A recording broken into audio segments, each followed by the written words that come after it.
Bonjour, bienvenue à la deuxième émission. Aujourd'hui, on continue à vous présenter les deux autres catégories qui sont les ultimes et les Ocean 50. Ensuite, nous avons l'œil du directeur par Francis Le Goff. Place au générique.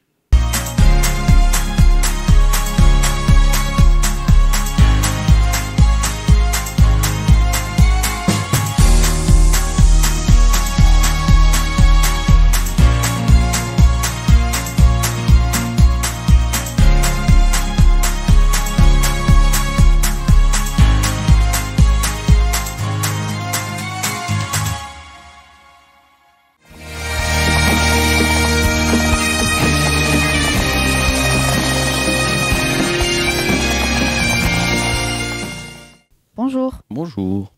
Qu'est-ce que signifie le nom Ocean 50 pour les voiliers de cette classe? Alors, Ocean 50, c'est de l'anglais qui veut dire trimaran de 50 pieds en traduction. Donc 50 pieds, c'est 15 mètres de long. Et c'est des trimarans, donc des bateaux à 3 coques. C'est pour ça que tous les bateaux que tu vois autour, c'est des Ocean 50. Et ça forme une classe. Quelles sont les caractéristiques? Et ben, c'est un trimaran, donc 3 coques, 50 pieds, 15 mètres de long, 15 mètres de large aussi. Donc ça fait un carré vu de haut. Et le mât, il fait 22 mètres de haut. Les Ocean 50 ont-ils été créés pour remplacer les anciens trimarans célèbres des années 90? Et ben, la classe Ocean 50 est née en 2006 ou 2007, je crois, un truc comme ça, avec Francky Vescoffier, qui a voulu concevoir une classe de bateaux un peu plus petits que les Zorma. On appelait ça les Zorma, c'était des bateaux de 60 pieds avant, des trimarans aussi, mais dont le but était de faire un peu moins cher, je crois, ou un truc comme ça, et des bateaux qui étaient tous pareils aussi. Et il a formé cette classe justement qui dure aujourd'hui. Quelle est l'histoire des voiliers Ocean 50 et comment ont-ils évolué au fil des ans pour devenir des bateaux de course performants? En fait, la classe Ocean 50, il y a moins d'évolution que sur d'autres classes de bateaux parce que le nombre est assez restreint, ce qui permet que des bateaux de première génération d'Ocean 50, donc des années 2006 comme le Rire Médecin derrière ou Boneros juste derrière, sont des bateaux qui sont encore quasiment aussi performants que les nouveaux bateaux parce que la jauge est assez stricte et qui ne permet pas forcément d'évolution énorme dans la technique, et ce qui permet de garder des anciens bateaux performants. Et en fait, il limite aussi la construction de nouveaux bateaux pour que ça reste une classe très homogène, en fait, que les performances soient moins disparates, quoi. Quelle est la vitesse moyenne qu'un voilier Ocean 50 peut-il atteindre et quels sont les facteurs qui influencent cette vitesse? Et bah déjà, le facteur principal qui influe la vitesse, c'est le vent. Donc plus il y a de vent, plus le bateau va vite normalement. Et la mer aussi influe beaucoup, et ces bateaux ils peuvent aller très facilement en moyenne à 25-30 nœuds. C'est des bateaux qui sont un petit peu plus rapides que les IMOCA globalement, à peu près tout le temps. Sauf dans certaines conditions où ils volent entièrement, donc nous on vole beaucoup moins. Pour finir, en termes de performance, les Ocean 50 se rapprochent-ils des IMOCA ou des ultimes? Ça se rapproche plus d'un IMOCA quand même. Un ultime c'est 2 fois plus grand, ils volent entièrement, ils vont quand même beaucoup plus vite, ils passent beaucoup mieux les vagues. Et nous on est un petit peu plus rapide, mais ça ressemble quand même beaucoup aux IMOCA en termes de vitesse. Ouais. Merci.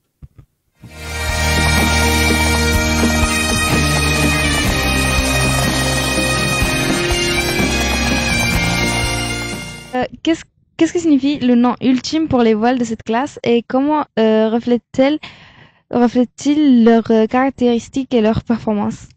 Alors en fait, la classe ultime s'appelle classe ultime parce qu'en fait, ils ont décidé de faire des bateaux très très grands. Donc alors il y a quand même quelques cotes à respecter. Donc le bateau fait 23 mètres de large, 32 mètres de long. Et donc après dans cette longueur et cette largeur, presque tout est autorisé. Donc en fait, il n'y a pas de limite, donc ils ont décidé d'appeler cette classe la classe ultime. Voilà. Quelle est la vitesse maximale d'un voilier ultime peut atteindre et quels sont les facteurs qui influencent cette vitesse? Alors en fait, les vitesses maximales qu'on a atteintes sur ce bateau, c'est 51 nœuds. Donc ça fait un nœud, c'est 1,8 km/h. Donc tu multiplies presque par 2, donc ça fait 90 km/h à peu près. Et du coup, on arrive à atteindre cette vitesse parce que le bateau est assez léger et il est très large par rapport à son poids, et donc du coup on crée de la vitesse en fait en permettant au bateau de pas se lever. En fait, la largeur fait qu'il qui se lève pas et donc du coup l'effort est transmis vers l'avant plutôt. Donc voilà, et on a aussi des foils là sur chaque flotteur. Donc les foils c'est comme des ailes d'avion qui permettent de soulever le bateau en dehors de l'eau. Et donc du coup quand on soulève le bateau, quand on a atteint une certaine vitesse, le bateau ne touche plus l'eau. Il y a que les foils et les safrans qui dirigent le bateau qui touchent l'eau. Et donc on s'affranchit en fait du frottement. Donc le bateau frotte moins l'eau et donc ça lui permet d'atteindre ces vitesses assez rapides quand même. On dit qu'il vole à combien de mètres décolle-t-il et quelle est la limite pour ne pas qu'il se retourne? Alors en fait, nous quand on dit qu'on vole, c'est que c'est le moment où les trois coques en fait ne touchent plus l'eau. Donc on vole à peu près, le flotteur vole à peu près à 1,80 m au-dessus de la surface de l'eau. Et l'objectif, en fait, c'est de voler, en fonction des conditions, ça dépend, mais quand il y a des vagues, c'est de voler un peu plus haut pour essayer de s'affranchir des vagues et essayer de passer par-dessus sans que les vagues touchent la coque. Et donc par contre, quand la mer est toute plate, dès qu'on décolle, en fait, on peut se permettre de voler pas très très haut. Et c'est pas le vol du bateau, c'est assez stable, c'est-à-dire que toute la plateforme est vraiment à l'horizontale et dans ces conditions-là, t'as peu de chances de te retourner quoi. Le moment où ça peut chavirer, c'est vraiment des moments transitoires où tu voles pas encore ou alors tu changes de direction et ça modifie le réglage dans les voiles et donc là le bateau peut se lever. Mais quand tu es en vol, généralement c'est assez stable. Donc voilà, donc ça c'est plutôt confortable. Faut-il une formation spécifique pour pouvoir manœuvrer ces géants des mers? Alors pour devenir marin, en fait, il n'y a pas marin de course au large, il n'y a pas vraiment de formation comme pour devenir boulanger ou voilà. Mais c'est la voile. En fait, on fait de la voile depuis qu'on est tout petit, et en fait, tu passes de bateau en bateau et si tu as la chance de devenir professionnel, de trouver un sponsor pour pouvoir faire des courses de bateau à voile, en fait, tu peux continuer dans ce processus d'évolution en fonction de tes résultats, de la capacité de ton sponsor et l'envie d'investir sur des supports différents. Là, on est sur les plus gros supports qui existent, mais on voit dans le port là-bas, il y a d'autres bateaux un peu plus petits, des bateaux qui font le Vendée Globe, des bateaux qui font 15 mètres de long, des bateaux, enfin voilà, il y a un peu de tous les bateaux. Et voilà, mais la formation, c'est vraiment, ça se construit au cours de la vie du marin et en fonction des opportunités et des résultats qu'on peut avoir. Voilà. Les ultimes peuvent-ils encore évoluer et y aura-t-il une limite à ne pas dépasser dans son évolution? Je pense que dans la mesure où on est assez libre dans les choix architecturaux, je pense que les bateaux vont continuer d'évoluer, c'est sûr.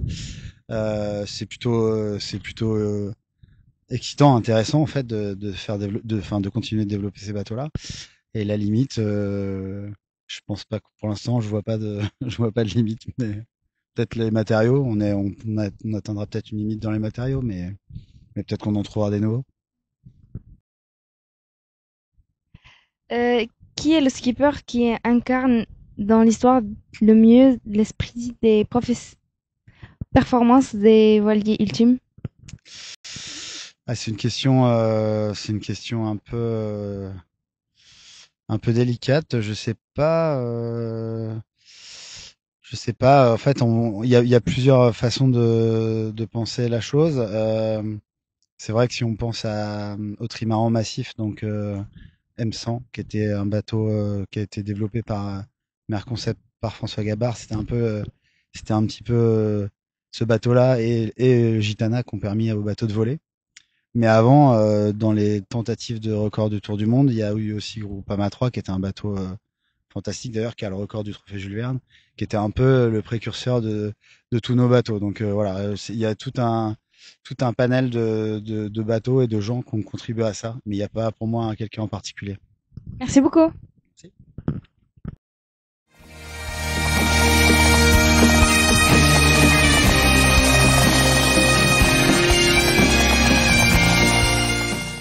En cas d'urgence en mer, comment s'organise la coordination des secours en mer et sur terre?